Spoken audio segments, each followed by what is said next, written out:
महात्मा गांधी आंतरराष्ट्रीय हिंदी विद्यापीठामध्ये हर घर तिरंगा मोहिमेअंतर्गत स्वातंत्र्याचा उत्सव स्वच्छतेसोबत हा कार्यक्रम राबवण्यात येत आहे।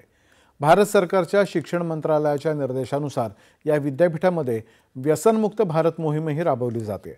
त्याअंतर्गत आज साहित्य विद्यापीठ आणि विद्यार्थी कल्याण विभागाचे अधिष्ठा प्राध्यापक अवधेश कुमार यांनी प्राध्यापक, शिक्षकेतर कर्मचारी आणि विद्यार्थ्यांना व्यसनमुक्तीची शपथ दिली।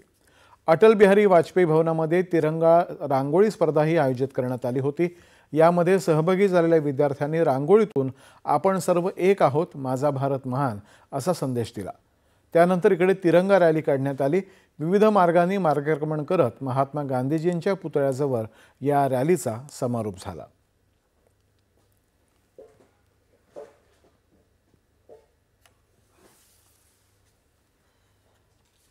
मुंबईमध्ये 18वी खगोलशास्त्र आणि